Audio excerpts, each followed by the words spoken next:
तो स्वागत है आप लोगों का मेरे चैनल में current affairs and GK tricks. आज का जो हमारा लेक्चर रहेगा वो करंट अफेयर से रिलेटेड रहेगा।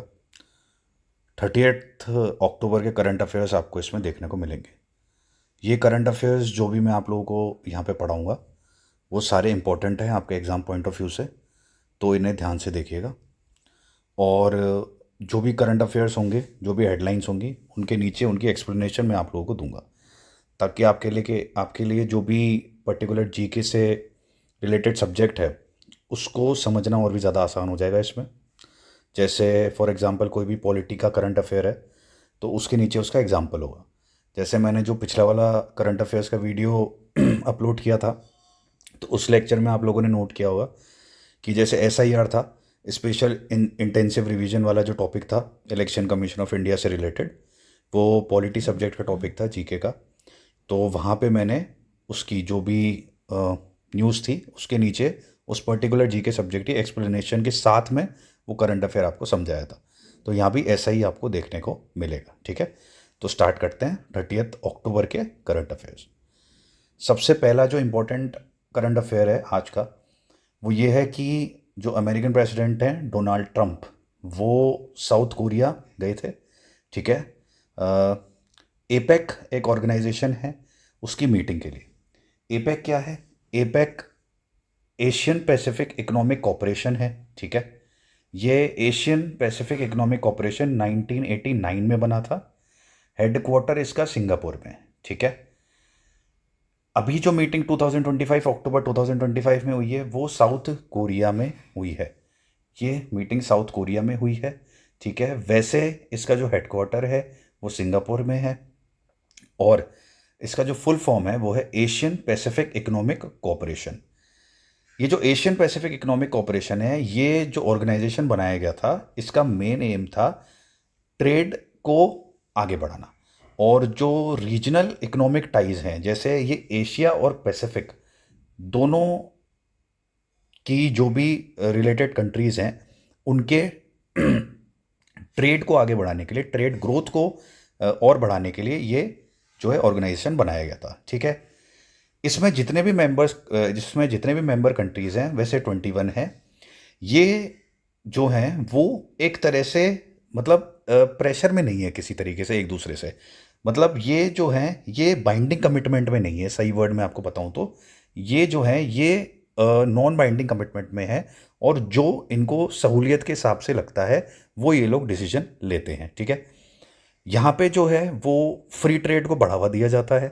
कोशिश ये की जाती है कि रीजनल इकोनॉमिक कोऑपरेशन, मतलब इसका मतलब ये है कि हर एक कंट्री जो भी इसमें शामिल है वो इस ट्रेड में एक दूसरे के साथ इस तरीके से ट्रेड में वो अग्रीमेंट में आए जिससे उनकी जो इकोनॉमिक ग्रोथ है उसको बढ़ावा मिले, प्लस ट्रेड जो है वो फ्री रहे, ज़्यादा से ज़्यादा ट्रेड कोऑपरेशन रहे। ठीक है, इकोनॉमी जो है हर एक कंट्री की बूस्ट हो, जो भी इकोनॉमिक ट्रेड है उससे। ये यहाँ पे इसका जो है मेन उद्देश्य है। दूसरी बात यह है कि इंडिया इसका मेंबर नहीं है। ये एक इंपॉर्टेंट चीज़ है। इंडिया इसका मेंबर क्यों नहीं है? क्योंकि इंडिया में जो है आफ्टर इंडिपेंडेंस 1947 से लेके 1990 तक एक जो इकोनॉमिक मॉडल था ना इंडिया का, वो बेस्ड था कि हम स्वदेशी जो बिजनेस थे उसको बहुत बढ़ावा देते थे, और हमने जो है ग्लोबलाइजेशन को बहुत ज़्यादा मिनिमम लेवल पे कर रखा था। हमने FDI मतलब फॉरेन डायरेक्ट इन्वेस्टमेंट्स लगभग हमारे बहुत ही, मतलब शून्य से ही थे, बहुत कम थे। तो इससे क्या हुआ कि बाहर की जो भी कंपनीज हैं वो यहाँ नहीं आई, तो उससे जो है इकोनॉमिक टाइज हमारे ज़्यादा देशों से बन नहीं पाए, और इसी वजह से हमें एक आपने 1990 में जो इकोनॉमिक क्राइसिस आया था हमारे, वो इसी रीज़न की वजह से आया था। तो 1990 में IMF इंटरनेशनल मॉनेटरी फंड ने हम लोगों को लोन दिया था इंडिया को, और 1990 के बाद जो रिफॉर्म्स करे थे इंडिया ने वो इसी तर्ज पे किए थे कि LPG रिफॉर्म्स उन्हें कहते हैं, लिबरलाइजेशन, प्राइवेटाइजेशन, ग्लोबलाइजेशन, कि इंडिया अब अपना बिजनेस कॉरिडोर बाहर की कंपनीज के लिए और दूसरे देशों के साथ ट्रेड के लिए भी खोलेगी। और इसी तर्ज पर FDI को बहुत ज़्यादा बढ़ावा दिया था इंडिया ने। ठीक है, लेकिन लेकिन WTO आज भी जो है ये बोलता है कि इंडिया की जो पॉलिसीज़ है ना, मतलब फॉरेन ट्रेड पॉलिसीज़ हैं, वो जो हैं बहुत ही ऐसे कहते हैं कि थोड़ी सी अभी भी इतनी लिबरल नहीं है कि इंडिया की जो पॉलिसीज़ हैं, ट्रेड की जो पॉलिसीज़ हैं, वो अभी भी लिबरल नहीं है। ठीक है, अभी भी इंडिया जो है काफ़ी ज़्यादा टैरिफ्स लगाता है फॉरेन गुड्स पे। ठीक है, और इस वजह से इंडिया को इसका मेंबर नेशन नहीं बनाया गया था। 2012 में ये रिवाइज होना था, बट और क्योंकि 1990 के बाद जो भी एलपीजी रिफॉर्म्स हुए थे, उसके बाद इंडिया ने काफ़ी एफडीआई को प्रमोट किया है, और अब तो और भी ज़्यादा हो रहा है। ठीक है, इंडिया के काफ़ी नेशन से अच्छे ट्रेड रिलेशंस बने हैं, बट फिर भी इंडिया अभी इसका मेंबर नहीं है। इंडिया इसका मेंबर बनना चाहता है, उसके कई फ़ायदे हैं। उसका एक तो फ़ायदा ये है कि जो इंडिया की ईस्ट एक्ट पॉलिसी है, उसके तहत उससे जो भी साउथ ईस्ट एशियन नेशंस हैं और पैसिफिक नेशंस हैं, उनसे स्ट्रॉन्ग टाइज बनेंगे इंडिया के। ठीक है, जिससे चाइना को काउंटर किया जा सकता है इकोनॉमिक पॉइंट ऑफ व्यू से। दूसरी बात यह है कि इंडिया की जो इकोनॉमी है वो और भी ज़्यादा बूस्ट होगी। ठीक है, इंडिया अगर एफडीआई अलाउ करेगा और इसका 21 जो कंट्रीज़ हैं एपेक की, अगर उसका पार्ट बनता है, तो इंडिया की इकोनॉमी बूस्ट होगी। ये जो 21 कंट्रीज़ हैं, इसमें बहुत सारी इंपॉर्टेंट कंट्रीज़ हैं, जैसे यूएसए भी है यहाँ पे रशिया भी है, यहाँ पे चाइना भी है। ठीक है, तो जितने भी अब जो बड़ी पावर्स हैं जिनकी इकोनॉमी काफ़ी अच्छी है, वो सब इसका पार्ट हैं एपेक का, that is Asian Pacific economic cooperation. तो ये काफ़ी इंपॉर्टेंट आज की न्यूज़ थी, इसको आप ध्यान से देख लीजिएगा। और अगर कोई डाउट है, आपको किसी चीज़ को नहीं समझ पा रहे हैं आप लोग, तो मुझे कमेंट करके बताइएगा, तो मैं दोबारा उसको समझाऊंगा आप लोगों को। ठीक है, ये चीज़ थी। आगे बढ़ते हैं। नेक्स्ट जो हमारा क्वेश्चन, मतलब नेक्स्ट जो हमारा करंट अफेयर्स है, वो थोड़ा सा ज्योग्राफी से रिलेटेड है। 28 अक्टूबर के करंट अफेयर्स में हम लोगों ने देखा था कि एक साइक्लोन आया था इंडिया में, आंध्र प्रदेश के कोस्ट पे। उस साइक्लोन का नाम है मोन्था। क्या नाम है उस साइक्लोन का? मोन्था। और ये जो मोन्था साइक्लोन है, इसका नाम किया है थाईलैंड ने। थाईलैंड ने इसका नाम दिया है।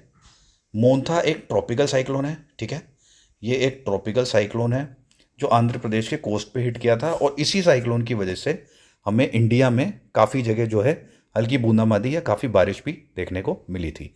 28 अक्टूबर के करंट अफेयर्स में मैंने काफ़ी अच्छे से आप लोगों को समझाया कि इंडिया में मानसून कैसे आता है, जो इस टॉपिक से रिलेटेड इंपॉर्टेंट था। ठीक है, तो वो आप एक बार देख लेना। अभी हम बात करते हैं, हरिकेन आया है एक मेलिसा। ठीक है, हरिकेन भी एक तरह का साइक्लोन होता है। ठीक है, साइक्लोन के डिफरेंट डिफरेंट नेम्स होते हैं डिफरेंट डिफरेंट जगह। हरिकेन बोला जाता है इसे अटलांटिक ओशन में। ठीक है, साइक्लोन को हरिकेन बोला जाता है अटलांटिक ओशन में। पैसिफिक ओशन में इसका नाम होता है टाइफून, और इंडियन ओशियन में इसका नाम होता है साइक्लोन। ठीक है, ये इंपॉर्टेंट चीज देखने वाली। इंडियन ओशियन में इसका नाम होता है साइक्लोन। ऑस्ट्रेलिया में इसे बोलते हैं विली विली नाम से। ऑस्ट्रेलिया में इसे बोला जाता है विली विली विली नाम से।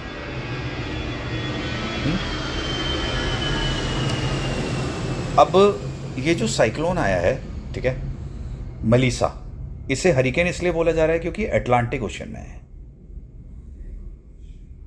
ये भी एक तरह का ट्रॉपिकल साइक्लोन है। ठीक है, और ये आया है, कहां पे आया है? ये आया है गल्फ ऑफ फ्लोरिडा में। ये इंपॉर्टेंट चीज है कि ये गल्फ ऑफ फ्लोरिडा में देखने को मिला है। अब गल्फ ऑफ फ्लोरिडा कहां है?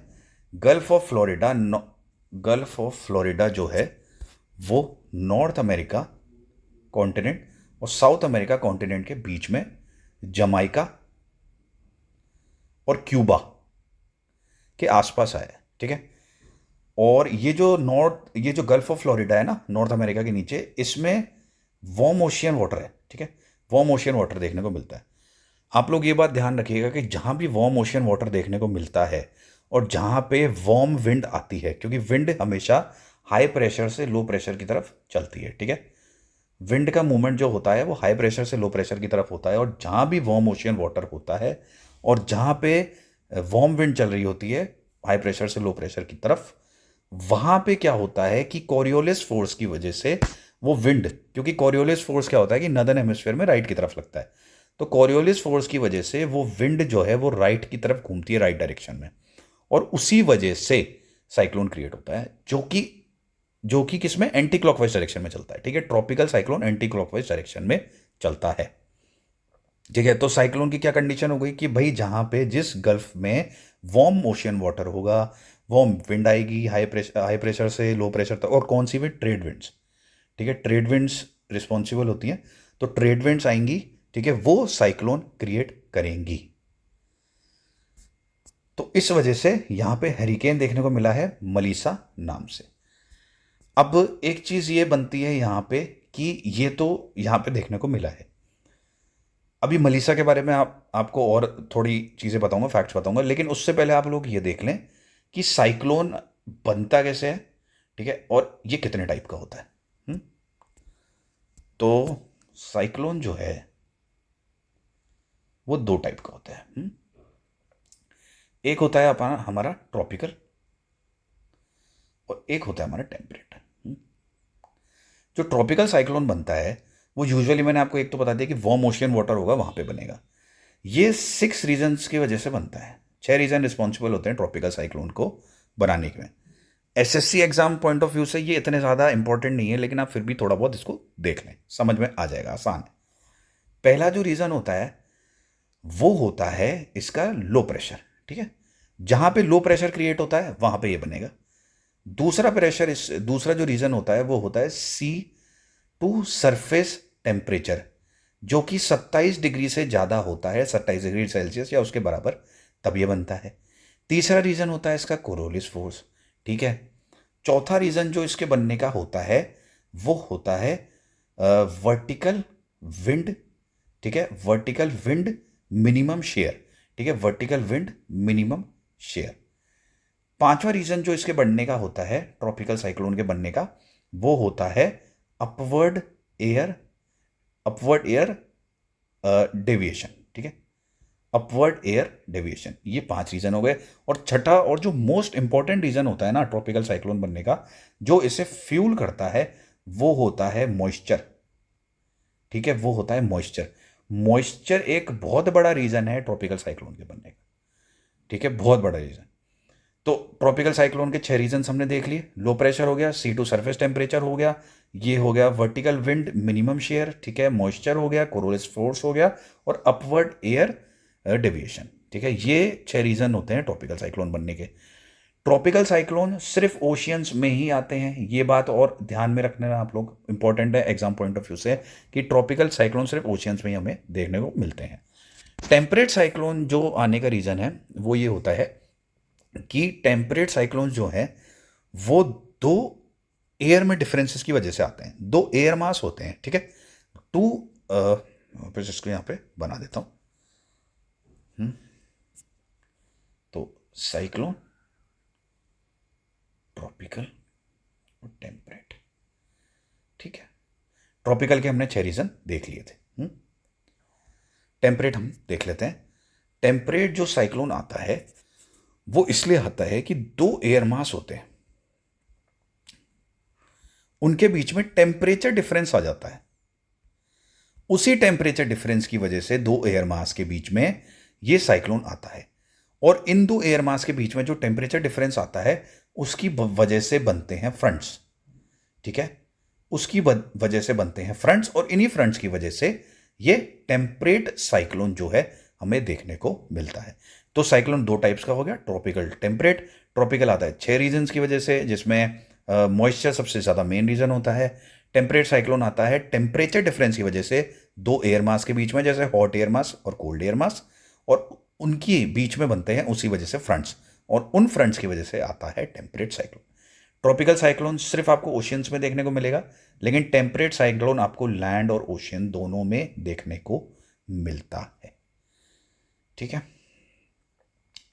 अब हम थोड़ी सी इसकी बात कर लेते हैं वापस से मलीसा की। तो जो हरिकेन है मलीसा, ये अटलांटिक ओशियन में हमें देखने को मिला है। ठीक है, दूसरी बात क्या क्या हुआ कि जब ट्रॉपिकल साइक्लोन ओशियन में जनरेट करता है, और वो जब घूम रहा होता है एंटी क्लॉकवाइज डायरेक्शन में इस तरीके से, और वो अपना फॉरवर्ड मूवमेंट कर रहा होता है, तो होता क्या है कि जब वो लैंड सरफेस पे आता है ना, जब वो लैंड सरफेस पे आता है तो उसका फॉल हो जाता है, ठीक है। वो फॉल हो जाता है मतलब वो फिनिश हो जाता है, मतलब खत्म सा हो जाता है, ठीक है। लेकिन लेकिन अगर ऐसा हो कि जहां वो लैंड है उसके पास में अगेन वार्म वाटर हो, ठीक है, और विंड बहुत ज्यादा तेज स्पीड से चले, हाई प्रेशर से लो प्रेशर तक वार्म विंड, ठीक है, तब वो उसके वापस जीने के चांसेस हो जाते हैं, मतलब वो साइक्लोन वापस से रीलिव हो सकता है। ऐसा ही सेम मलीसा के साथ हुआ है। मलीसा साइक्लोन रीलिव कर गया है और ये बहुत ज्यादा तेज स्पीड से आगे बढ़ रहा है, क्योंकि मैंने आपको बताया कि साइक्लोन के आने के मतलब जो मेन बेसिक रीजन है वो होता है वार्म वाटर, वार्म एयर जो बहुत ज़्यादा तेज स्पीड से चलती है, और कोरोलिस फोर्स जो उसको राइट में डेविएट करता है, जिससे वो एंटी क्लॉकवाइज डायरेक्शन में ऐसे ऐसे घूमता है और फिर वो आगे बढ़ता है मॉइस्चर ज़्यादा होने की वजह से, ठीक है। तो ये रीलिव कर गया है साइक्लोन हरिकेन मलीसा, क्योंकि अटलांटिक ओशन में आया है। ये इंपॉर्टेंट चीज़ थी, ठीक है। अब हम इसमें आगे बढ़ते हैं। मेरे ख्याल से ये साइक्लोन वाला आपको काफ़ी अच्छे से समझ में आ गया होगा, इसमें और कुछ देखने के लिए चीज़ नहीं है। हाँ, एक इंपॉर्टेंट चीज़ ये रह गई है कि जो ट्रॉपिकल साइक्लोन होता है ना, ट्रॉपिकल साइक्लोन जो है वो मेजर किया जाता है साफिर सिम्पसन स्केल से। एक इंस्ट्रूमेंट होता है साफिर सिम्पसन स्केल, ठीक है, ये देखिए एक इंस्ट्रूमेंट होता है साफिर सिम्पसन स्केल, उससे ट्रॉपिकल साइक्लोन को मेजर किया जाता है, जो कि विंड स्पीड मेजर करता है। होता क्या है कि जैसे इंडिया है, ठीक है, ये मैं इंडिया का सिर्फ कोस्टल पार्ट बना रहा हूँ यहाँ पे, ठीक है, जैसे ये इंडिया है ना, तो यहाँ पे क्या होता है कि सपोज करिए मोन्था साइक्लोन आया आंध्र प्रदेश के कोस्ट पे, यहाँ पे आंध्र प्रदेश है, तो होता क्या है कि कोस्टल रीजन में हम जो भी इससे रिलेटेड जो भी लोग हैं वो यहाँ पे खड़े होकर विंड की स्पीड मेजर करते हैं, सिर्फ विंड की स्पीड मेजर करते हैं, किससे, साफिर सिम्पसन स्केल से, और उससे साइक्लोन के बारे में बहुत कुछ पता चल जाता है, स्पेशली ट्रॉपिकल साइक्लोन के बारे में। तो ट्रॉपिकल साइक्लोन को मेजर करने का तरीका क्या है कि साफिर सिम्पसन स्केल से ये मेजर किया जाता है। टेम्परेट साइक्लोन को मेजर करने का तरीका क्या है? टेम्परेट साइक्लोन जो है वो मेजर किया जाता है प्लेन्स के द्वारा, ठीक है। तो जैसे यूएसए है, वहां के अगर किसी आसपास के समुद्र में टेम्परेट साइक्लोन अगर बनता है तो उसको मेजर करने का तरीका क्या होता है कि वहां पे प्लेन्स छोड़ दिए जाते हैं। वो प्लेन्स जो आई ऑफ द साइक्लोन होता है, that is the centre. I of the cyclone क्या होता है? उसका सेंटर। तो आई ऑफ द साइक्लोन जो होता है उसको और उसके आसपास के जो भी है उसको स्टडी करते हैं वो प्लेन्स, और फिर उससे पता चल जाता है टेम्परेट साइक्लोन की क्या होती है कि भाई ये स्पीड क्या है इसकी या जो भी है, ठीक है, वो उससे पता चल जाता है। तो ट्रॉपिकल साइक्लोन को मेजर करने का क्या है? साफिर सिम्पसन स्केल, और टेम्परेट साइक्लोन को प्लेन्स, प्लेन्स के द्वारा इसको मापा जाता है।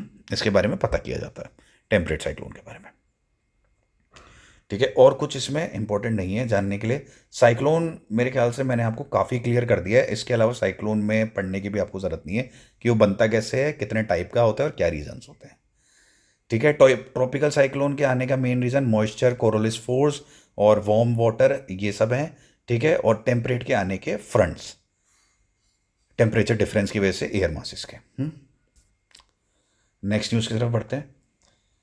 चाइना ने डब्ल्यूटीओ में, that is world trade organization में, कंप्लेन की है अगेंस्ट इंडिया। किस बारे में कंप्लेन की है? तो इंडिया ने एक पीआईएल स्कीम चलाई थी, that is production linked incentive, ठीक है। प्रोडक्शन लिंक्ड इंसेंटिव के तहत इंडिया ने क्या किया था कि सब्सिडीज देना स्टार्ट किया था, ठीक है, चाइनीज कंपनीज को या चाइना के प्रोडक्ट्स को। किस शर्त पे? इस शर्त पे कि जो चाइना के प्रोडक्ट्स होंगे उसमें एक तो डोमेस्टिक वैल्यू एडिशन होगी, यहां पे आप देख सकते हैं डोमेस्टिक वैल्यू एडिशन होगी, मतलब 30 पर, अगर चाइनीज कोई भी चाइना का प्रोडक्ट है वो बैटरी बना रहा है, ठीक है, अगर बैटरी है, सपोज करिए कोई चाइना का प्रोडक्ट है बैटरी, उसमें 30% तो है हमारा डोमेस्टिक प्रोडक्ट यूज होगा, ठीक है। अगर कोई अदर, जैसे कोई इलेक्ट्रिक व्हीकल बना रहा है, सपोज करिए कोई इलेक्ट्रिक कार बना रही है चाइना, उसमें हमारा रहेगा जो डोमेस्टिक वैल्यू एडेड प्रोडक्ट जो हमारा रहेगा वो 50% रहेगा। ठीक है, तो जो अगर बैटरी होगी तो हमारा डीवीए रहेगा 30%। अगर कोई अदर ऑटोनॉमस प्रोडक्ट होगा, जैसे कोई ऑटो या व्हीकल वगैरह कार हुई, वहां पे हमारा जो रहेगा डीवीए वो रहेगा 50%। DVA is what, domestic value addition, स्वदेशी जो हमारा वो रहेगा एडिशन, उसमें ये रहेगा। ठीक है, तब हम उस प्रोडक्ट को, उस चाइनीज प्रोडक्ट को सब्सिडी देंगे, तब देंगे हम, नहीं तो नहीं देंगे। ठीक है, ये इसका जो था, ये मापदंड था जो इंडिया ने चूज किया था सब्सिडी देने का। किसके तहत? प्रोडक्शन लिंक्ड इंसेंटिव स्कीम के तहत। ठीक है, अब चाइना ने डब्ल्यूटीओ में क्या बोला है कि इंडिया ने डब्ल्यूटीओ के साथ एक एग्रीमेंट किया था, that is subsidies and countervailing measures agreement. ये जो subsidies and countervailing measures agreement होता है, इसके तहत कोई भी कंट्री जो इंपोर्ट होता है ना, दूसरी कंट्री से वो करता है, उस पर सब्सिडी नहीं लगा सकती। और उसी बात को चाइना बोल रहा है कि चाइना के प्रोडक्ट्स पे इंडिया सब्सिडी लगा रहा है क्योंकि उसने उसमें डीवीए को, मतलब डोमेस्टिक वैल्यू एडिशन, यानी इंडिया के प्रोडक्ट्स को नहीं जोड़ा है। और सिर्फ अगर वो सिर्फ चाइना मेड प्रोडक्ट है तो इंडिया उस पर इंपोर्ट ड्यूटी लगा रहा है। और अगर डीवीए उसमें ऐड होता है तो इंडिया उसे सब्सिडी देता है, वरना वो नहीं देता है। तो चाइना को उस तरह से नुकसान हो रहा है, ऐसा चाइना बोल रहा है कि भाई अगर चाइना इंडिया के प्रोडक्ट्स को उसमें यूज़ करेगा या फिर होगा तो उसकी कंपनीज को भी नुकसान होगा, और फिर उसको इंपोर्ट ड्यूटी भी देनी पड़ रही है। और जो इंडिया का पर्सपेक्टिव है इस चीज़ में वो ये है कि इंडिया ये चाहता है कि वो अब चाइना पे अपनी डिपेंडेंसी कम करे, स्पेशली एनर्जी सेक्टर में। ठीक है, जो भी चिप्स हैं, सेमीकंडक्टर चिप्स हैं या बैटरीज हैं, या आप देखेंगे कि सोलर में जो फोटोवोल्टिक सेल यूज़ होता है, पीवी सेल्स यूज़ होते हैं, वहाँ पे चाइना का क्या है, दबदबा है मार्केट में। ठीक है, चाइना बहुत तगड़ा मैन्युफैक्चर है, इन सब चीज़ों का मैन्युफैक्चरर है। तो अगर इंडिया उनसे ये चीज़ें इंपोर्ट करता है ना, तो इंडिया ये चाहता है कि उसकी भी इंडस्ट्रीज डेवलप हो। ठीक है, स्वदेशी इंडस्ट्रीज डेवलप हो। इस वजह से उसने ये शर्त रखी थी कि जो डीवीए होगा ना इंडिया का, वो 30% और 50% होगा उसके प्रोडक्ट्स में, ताकि हमारी इंडस्ट्रीज भी ग्रो हो सकें और हमारी डिपेंडेंसी चाइना पे भी कम हो। प्लस हमारी स्वदेशी इंडस्ट्रीज को हम सब्सिडी दे रहे हैं, देना चाहते हैं उन प्रोडक्ट्स पे, ताकि हमारा भी जो है इकोनॉमी भी बूस्ट हो।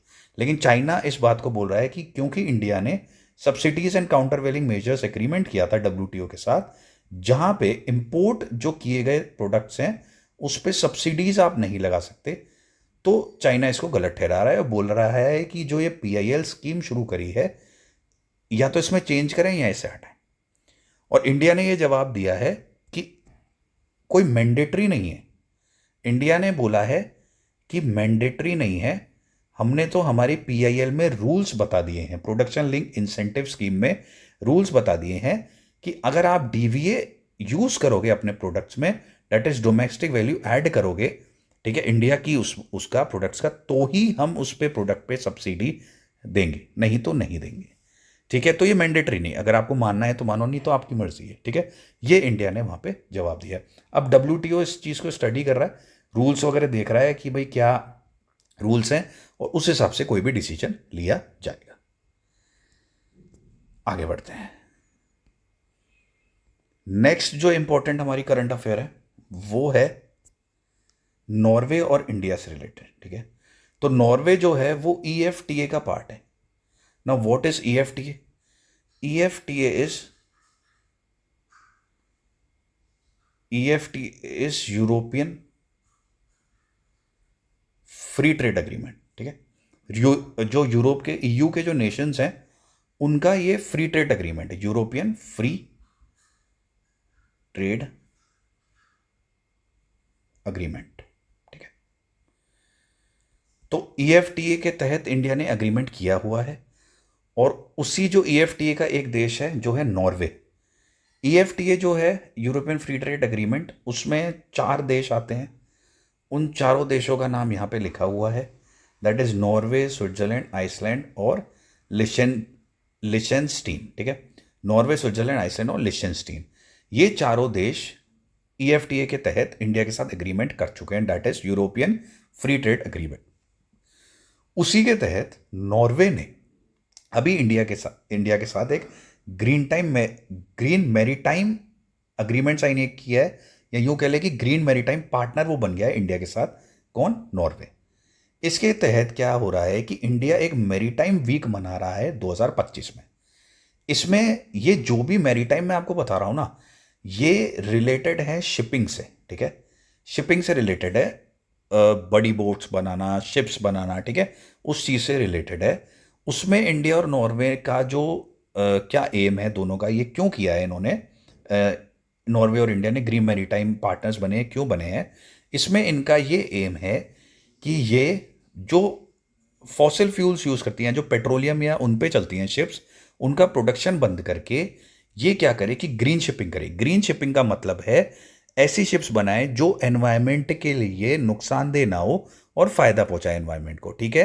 कैसे बनाया जाएगा? इनमें यूज किया जाएगा अमोनिया और हाइड्रोजन,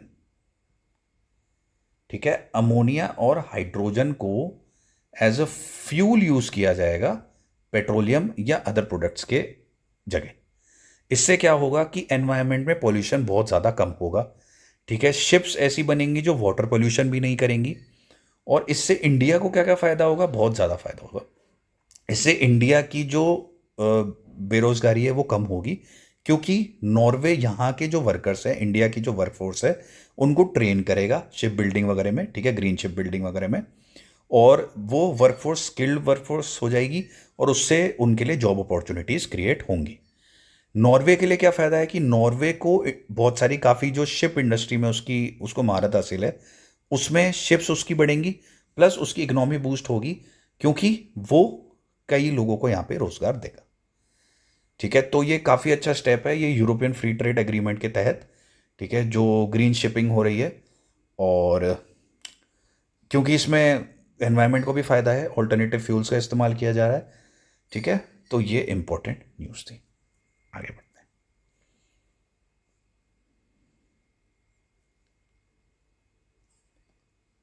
एक पेरिस एग्रीमेंट हुआ था 2015 में। ये पेरिस एग्रीमेंट इसलिए हुआ था 2015 में, क्योंकि 1992 में यूनेस्को ने एक, और जब यूनेस्को ने एक, कहते हैं ना उससे, यूनेस्को की एक मीटिंग हुई थी इम्पोर्टेंट, वहाँ पे बोला गया था कि क्योंकि एनवायरनमेंट इतना डैमेज हो रहा है तो हम उसके लिए मेजर्स लेंगे। और उसी को आगे बढ़ाते हुए 2015 में एक पेरिस एग्रीमेंट हुआ था। वहाँ पे ये चीज़ बोली गई थी कि जो हमारा एमिशन है ना, एमिशन मतलब जो हमारा कार्बन एमिशन है, ठीक है? जैसे फॉर एग्जांपल हमारे रेफ्रिजरेटर्स आते थे पहले, उसमें क्लोरोफ्लोरोकार्बन्स यूज़ होती थी जो ओजोन लेयर को भी नुकसान पहुंचाती थी, ठीक है? वैसे ही जैसे हमने उसको कम कर दिया सीएफसीज को, तो अब 2015 में पेरिस एग्रीमेंट में ये हुआ था कि बाकी के जो भी एमिशंस है ना, वो भी हम लोग एलिमिनेट, मतलब कम से कम कर दें उसको, ताकि हम जो अर्थ का टेम्परेचर है ना, वो 2 से 3 डिग्री सेल्सियस कम करना चाहते हैं, ठीक है? 2 से 3 डिग्री कम करना चाहते हैं हम अर्थ का टेम्परेचर। ये एक शॉर्ट टर्म गोल रखा गया था, आगे और भी ज़्यादा उसको कम करने की कोशिश करेंगे। और उसका जो कम करने का तरीका है वो क्या है कि एमिशन को कम करना। हाँ, थोड़े बहुत सक्सेसफुल हुए हैं कई वर्ल्ड के कंट्रीज इसको करने में पेरिस एग्रीमेंट के बाद, लेकिन सिर्फ वो 17% कम किया गया है, ठीक है? वो सिर्फ 17% जो है कम किया गया है एमिशन। और गोल कितने का होना चाहिए? कम से कम हम इसे 57 या 47% तक कम करेंगे ना एमिशन को, तब जाके ये जो है पेरिस एग्रीमेंट, अगर हम चाहते हैं कि भाई 2-3% से टेम्परेचर घटे, तब जाके ये फुलफिल हो सकता है, ठीक है? तो अभी काफ़ी दूर है मंजिल, लेकिन फिर भी शुरुआत तो हुई है। और जैसे मैंने आपको बताया कि क्लोरोफ्लोरोकार्बन्स थी पहले जो ओजोन लेयर को नुकसान पहुंचाती थी, उसमें भी काफ़ी कमी आई है। हम्म, वो भी हमने अचीव किया है, तो ऐसे ही ये भी गोल हम धीरे धीरे अचीव कर लेंगे, ठीक है? इसमें क्या है कि फ्रांस की बहुत बड़ी भागीदारी है, और इंडिया फ्रांस ने क्लाइमेट कोऑपरेशन के तहत 2-3 स्टेप्स लिए थे, जिसमें एक मेजर स्टेप था इंटरनेशनल सोलर अलायंस, जो कि इंडिया का ही एक इनिशिएटिव था कि जो भी रिन्यूएबल सोर्सेज हैं, दैट इज़ जो रिन्यू हो सकते हैं दोबारा, जो कि नेचुरल रिसोर्सेज हैं, विच इज़ विंड एनर्जी, ठीक है, water, sunlight, in renewable energy sources को यूज़ करके हम एनर्जी प्रोड्यूस कर सकते हैं, जिससे जो नॉन रिन्यूएबल सोर्सेज हैं वो उनको डिप्लीट होने से भी बचाया जा सके, प्लस उनसे जो पोल्यूशन होता है उसे भी रोका जा सके। जैसे कोल से हम थर्मल एनर्जी प्रोड्यूस करते हैं तो हमें पता है कितना ज़्यादा पोल्यूट करता है वो, तो उसको रोकने के लिए सनलाइट से, जैसे सोलर प्लांट्स लगा के हम जो है इलेक्ट्रिसिटी प्रोड्यूस कर सकते हैं, है ना। तो वो चीज़ इंडिया ने इनिशिएट किया था, इंटरनेशनल सोलर अलायंस बनाया था। अब काफ़ी देश इससे जुड़ चुके हैं इंटरनेशनल सोलर अलायंस से, और फ्रांस ने इसमें बहुत ज़्यादा कोऑपरेशन दिया है, ठीक है। एनर्जी ट्रांजिशन प्रोग्रेस हम करना चाहते हैं, मैंने आपको बताया रिन्यूएबल सोर्सेज ऑफ एनर्जी से इलेक्ट्रिसिटी जनरेट करना, या फिर ऐसी चीज़ें करना जिससे पोल्यूशन कम से कम हो, है ना। तो वो चीज़ें इसमें देखने वाली हैं। एक COP21 हुआ था, COP21 मतलब कॉन्फ्रेंस ऑफ पार्टीज हुई थी, ठीक है। वहाँ पे कई सारे गोल्स सोचे गए थे, जैसे मैंने आपको बताया कि टेम्परेचर कम करना है 2 से 3% इस तरीके से। तो वो थोड़ा थोड़ा हमारे अचीव हुए हैं, ठीक है, वर्ल्ड ने अचीव किए हैं। लेकिन वहाँ पे एक और इन्होंने इम्पोर्टेंट जो स्टेप लिया था वो ये लिया था कि जो भी डेवलपिंग कंट्रीज़ है ना, जो भी डेवलपिंग कंट्रीज़ है, जैसे सपोज करिए बुर्किना फासो एक कंट्री है, ठीक है, तो वो डेवलपिंग नेशन है। अब बुर्किना फासो से आप ये एक्सपेक्ट नहीं कर सकते कि वो अपने जो रिसोर्सेज है ना, वो वहाँ की एनवायरनमेंट को बचाने में, या फिर वो इसमें मतलब जैसे क्लाइमेट कोऑपरेशन में इस तरीके से अपने रिसोर्सेज को मतलब वो करे, ठीक है, उसमें यूज़ करें उनके रिसोर्सेज को। उसका ध्यान क्या रहेगा कि अभी कम से कम इकोनॉमी बूस्ट करें। तो ये जो COP21 हुई थी, कॉन्फ्रेंस ऑफ पार्टीज हुई थी, इसमें ये एम रखा गया था कि जो डेवलप कंट्रीज जैसे जैसे फॉर एग्जांपल फ्रांस है, तो वो जो है इस तरीके से इंटरनेशनल सोलर अलायंस में इन्वेस्ट करे, या फिर क्लाइमेट कॉपरेशन में इन्वेस्ट करे, एनर्जी ट्रांजिशन प्रोग्रेस ऐसे स्टेप्स ले। फ्रांस जैसे डेवलप्ड नेशन, USA जैसे डेवलप्ड नेशन जो ये कर सकते हैं, क्योंकि वो ऑलरेडी डेवलप्ड हैं, वो अपने रिसोर्सेज इस चीज़ में यूज़ कर सकते हैं, ठीक है। तो अगर डेवलपिंग नेशंस अपने रिसोर्सेज इसमें यूज़ करेंगे तो वो सही नहीं होगा। तो जो COP कॉन्फ्रेंस ऑफ पार्टीज 21 का उद्देश्य ये था कि हाँ, ये सब हो, एनर्जी ट्रांजिशन प्रोग्रेस हो, सब हो, लेकिन डेवलपिंग नेशंस पे दबाव ना डाला जाए। जो कर सकते हैं वो करें इस चीज़ को। और अब अभी भी इस चीज़ को आगे बढ़ाया जा रहा है। तो ये पेरिस एग्रीमेंट 2015 इन चीज़ों से रिलेटेड था, ठीक है। अब इंडिया की कुछ इंपॉर्टेंट न्यूज़ देख लेते हैं। जो हमारी प्रेसिडेंट हैं द्रौपदी मुर्मू, ठीक है, उन्होंने अभी आज ही रिसेंटली अपॉइंट किया है new CJI, that is chief justice of India, जो कि सुप्रीम कोर्ट के चीफ जस्टिस होते हैं। और वो नए चीफ जस्टिस ऑफ इंडिया जो उन्होंने अपॉइंट किए हैं वो हैं सूर्यकांत, ठीक है। सूर्यकांत को chief justice of India, that is supreme court के जज के रूप में, आई मीन सुप्रीम कोर्ट के चीफ जस्टिस के रूप में उन्होंने अपॉइंट किया है, ठीक है। जस्टिस सूर्यकांत किनको सक्सीड करेंगे? वो present chief justice of India Bhushan R Gavai को सक्सीड करेंगे, जिनका कार्यकाल जो है 23 नवंबर को खत्म हो रहा है। भूषण आर गवई का कार्यकाल 23 नवंबर को as a chief justice of India, chief justice of supreme court खत्म हो रहा है।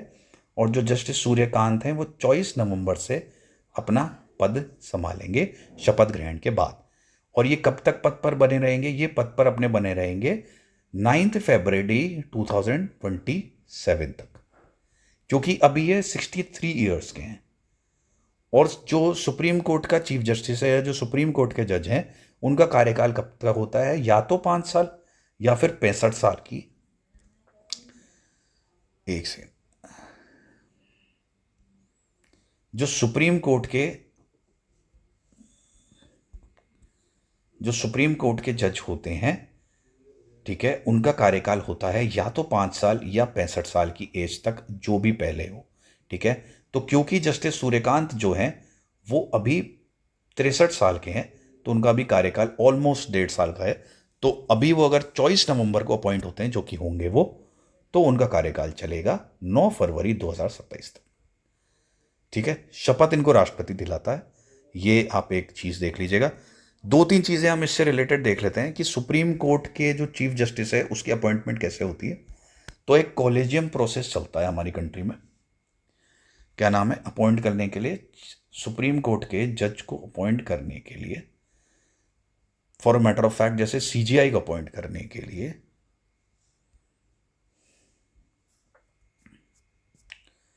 तो सुप्रीम कोर्ट के सीजीआई को अपॉइंट करने के लिए, चीफ जस्टिस ऑफ इंडिया को अपॉइंट करने के लिए कोलेजियम सिस्टम चलता है हमारी कंट्री में। ठीक है, कोलेजियम सिस्टम। इस कोलेजियम सिस्टम के तहत क्या होता है? कोलेजियम सिस्टम, ठीक है, इस कोलेजियम सिस्टम के तहत क्या होता है कि जो chief justice of India, present chief justice of India, वो क्या करता है कि 4 सीनियर मोस्ट जजेस होते हैं सुप्रीम कोर्ट के, ठीक है, वो कोलेजियम सिस्टम होता है। वो 4 सीनियर मोस्ट जजेस और सीजीआई, ठीक है, मिलके एक नाम सजेस्ट करते हैं। तो सीजीआई जो है, प्रेजेंट सीजीआई, उस नाम को जो कोलेजियम ने जो है सजेस्ट किया है वो प्रेसिडेंट साहब के पास भेज देते हैं। ठीक है, प्रेसिडेंट साहब जो है उस नाम को, उस नाम पर विचार करते हैं और अगर उनको ठीक लगता है तो फिर उस नाम पे मतलब वो विचार विमर्श जो भी करके और उस इंसान को अपॉइंट कर देते हैं as a chief justice of India.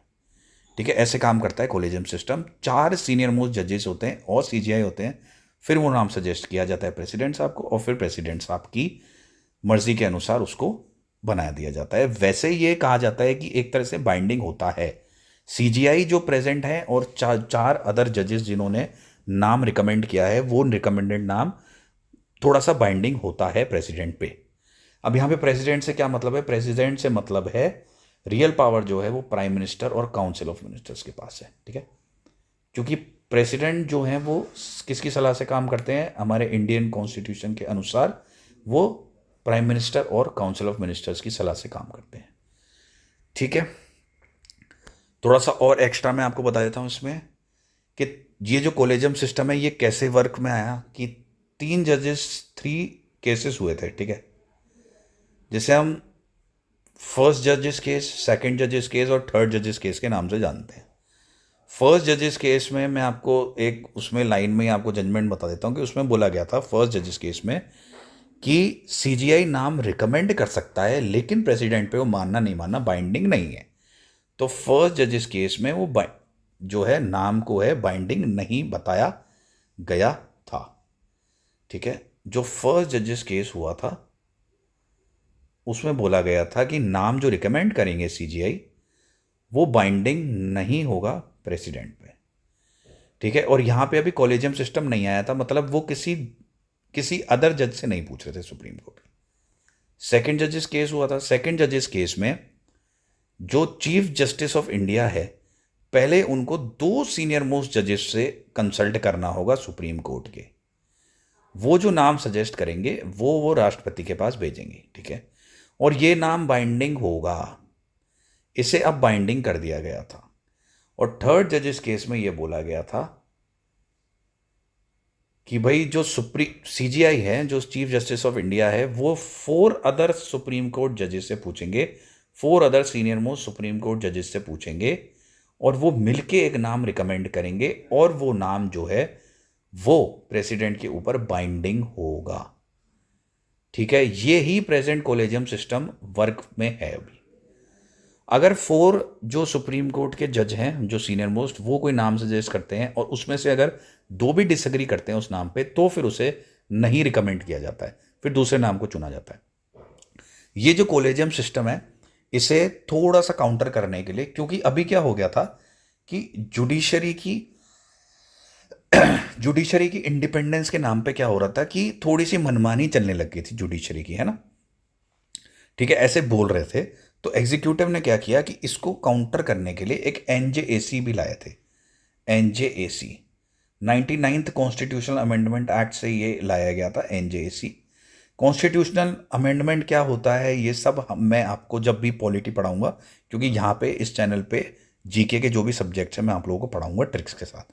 तो जब पॉलिटी हम लोग पढ़ेंगे तब मैं आपको बताऊंगा कॉन्स्टिट्यूशन अमेंडमेंट क्या होता है। ठीक है, अभी आप इस पे ध्यान दो। तो एनजेएसी बनाया गया था, नेशनल जुडिशियल अपॉइंटमेंट्स कमीशन। वो 99 कॉन्स्टिट्यूशनल अमेंडमेंट एक्ट 2015 से बनाया गया था। एनजेएसी में क्या था कि एग्जीक्यूटिव जो है, जो कि हमारे प्रधानमंत्री और मंत्रिपरिषद है मेनली, वो और लॉ मेंबर्स प्लस जो भी जजेस हैं सुप्रीम कोर्ट के, वो दोनों का उसमें मिक्स जो है लोग उसमें रहेंगे और वो फिर मिलके चूज करेंगे। तो ये बुरी तरीके से फेल हुआ था और सुप्रीम कोर्ट ने ही अपनी एक जजमेंट में इसे नल एंड वॉइड डिक्लेयर कर दिया था एनजेएसी को। तो ये इसको हटाया गया और फिर जो अब प्रेजेंट जो कॉलेजियम सिस्टम है उसे ही कंटिन्यू किया गया है, जिसमें 4 अदर जजेस प्लस सीजीआई रिकमेंड करते हैं और प्रेसिडेंट वो ना मतलब अपॉइंट कर देते हैं। और उसी के तहत जस्टिस सूर्यकांत को अपॉइंट किया जा रहा है 24 नवंबर को as a chief justice of India. Suryakant Haryana के रहने वाले हैं, जस्टिस सूर्यकांत। इनको 2020 में सुप्रीम कोर्ट का जज अपॉइंट किया गया था। ठीक है, ये इंपॉर्टेंट चीज थी इस करंट अफेयर से रिलेटेड। अच्छा, राष्ट्रीय एकता दिवस that is national unity day celebrate किया जा रहा है गुजरात में। 1 नवंबर से लेके 14 नवंबर तक ये सेलिब्रेट किया जाएगा। नेशनल यूनिटी डे में कल यानी कि 31 अक्टूबर को 150th बर्थ एनिवर्सरी सेलिब्रेट की जाएगी हमारे जो आयरन मैन रहे हैं इंडिया के, सरदार वल्लभ भाई पटेल, उनकी गुजरात में। जो हमारे माननीय प्रधानमंत्री हैं पीएम नरेंद्र मोदी साहब, वो यहाँ पे गए हुए हैं। ठीक है, कल उनको परेड में एक तरह से सलामी दी जाएगी। ठीक है, और वो जो परेड का जो लीडर है वो महिलाओं को बनाया गया है, जो 2022 बैच की आईपीएस ऑफिसर है। ठीक है, उनका नाम है सिमरन भारद्वाज। उनको सेलेक्ट किया गया है कि वो जो परेड है, ठीक है, उसकी कमान संभालें और उनकी परेड के अंडर ही जितनी भी महिलाएं ऑफिसर्स हैं वो जो हैं वो परेड करेंगी और पीएम को सलामी देंगी। ठीक है, ये चीज़ यहाँ पे की जा रही है नेशनल यूनिटी डे पे, जो कि 150th birth anniversary Sardar Vallabh भाई पटेल की सेलिब्रेट कर रहे हैं। कई तरीके के इवेंट होंगे, बट ये इंपॉर्टेंट न्यूज़ थी यहाँ पे देखने वाली कि 2022 बैच की आईपीएस ऑफिसर हैं सिमरन भारद्वाज, वो इससे कमान को संभालेंगी, परेड की कमान को। ठीक है, और आप लोगों को पता होगा कि वर्ल्ड की जो टॉलेस्ट अभी जो मतलब स्टैचू ऑफ लिबर्टी से भी बड़ी जो एक मूर्ति है, स्टैचू है, वो स्टैचू ऑफ यूनिटी है, जो कि गुजरात में ही है। वो सरदार वल्लभ भाई पटेल की है। ठीक है, स्टैचू ऑफ यूनिटी, ये भी देख लेना।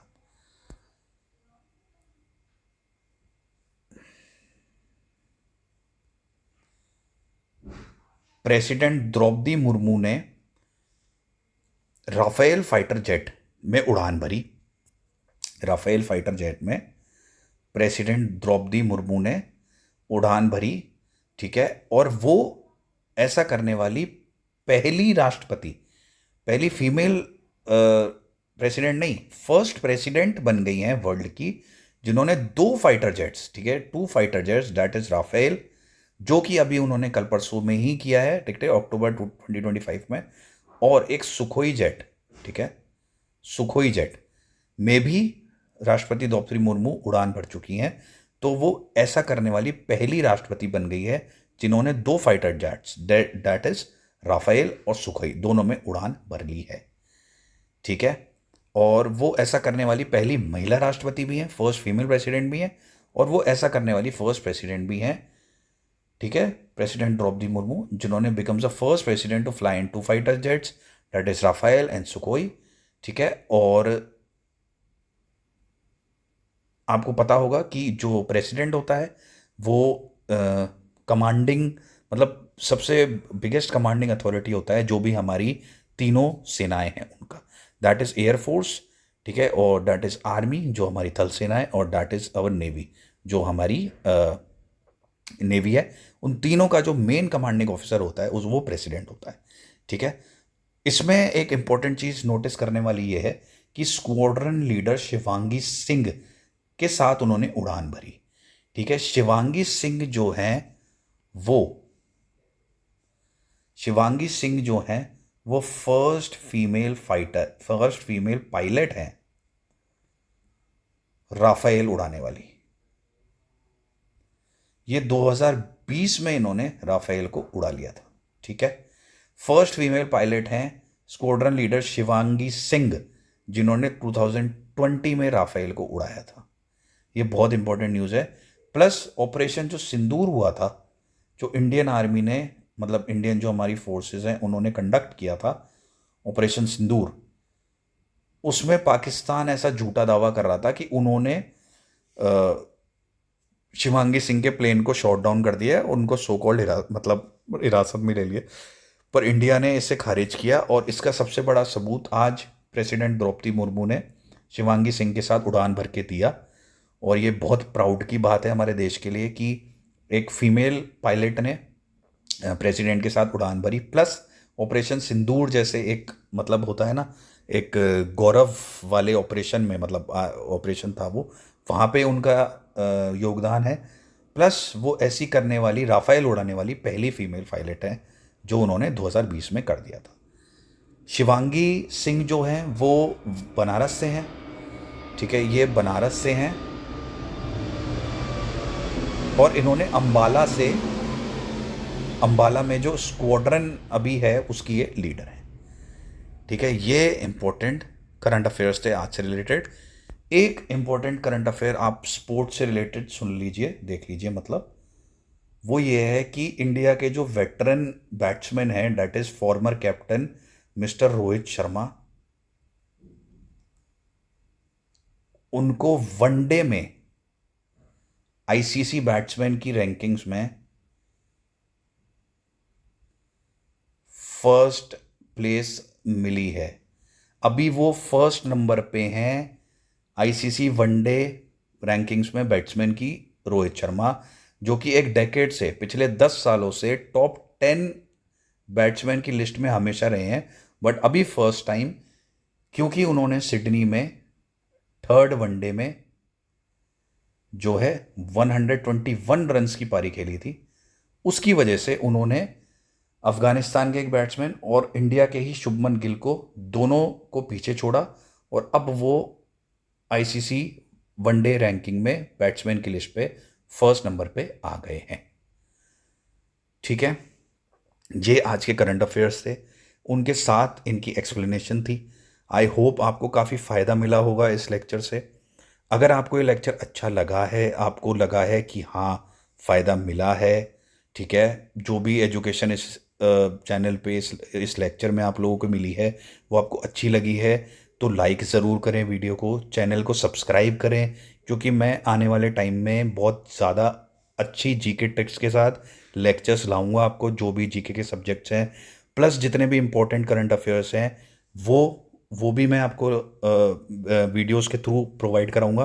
Plus not even current affairs, but उनकी जो भी एक्सप्लेनेशन है वो भी मैं आपको अच्छे से समझाऊंगा, जैसे आज हमने साइक्लोन के बारे में पढ़ा। ठीक है, तो इस तरह से आपको इस चैनल पे ट्रिक्स के माध्यम से भी और वैसे भी जनरल नॉलेज के उस पे भी, बेसिस पे भी बहुत अच्छे से टॉपिक्स आपको समझ में आ जाएंगे, जो आपके एग्जाम पॉइंट ऑफ व्यू से भी इंपॉर्टेंट होंगे। प्लस जैसे जो अगर एजुकेशन में इंटरेस्ट रखते हैं, ठीक है, करंट अफेयर्स वगैरह को जानने में इंटरेस्ट रखते हैं, उनके लिए भी ये चैनल लाभदायी है। ठीक है, वो भी इस चैनल के माध्यम से अच्छा ज्ञान प्राप्त कर सकते हैं। तो चैनल को सब्सक्राइब कीजिए, वीडियो को लाइक कीजिए और कमेंट करके बताइए कि कैसा लगा आपको। कोई डाउट हो तो कमेंट में ज़रूर मेरे से पूछिएगा। ठीक है, थैंक यू।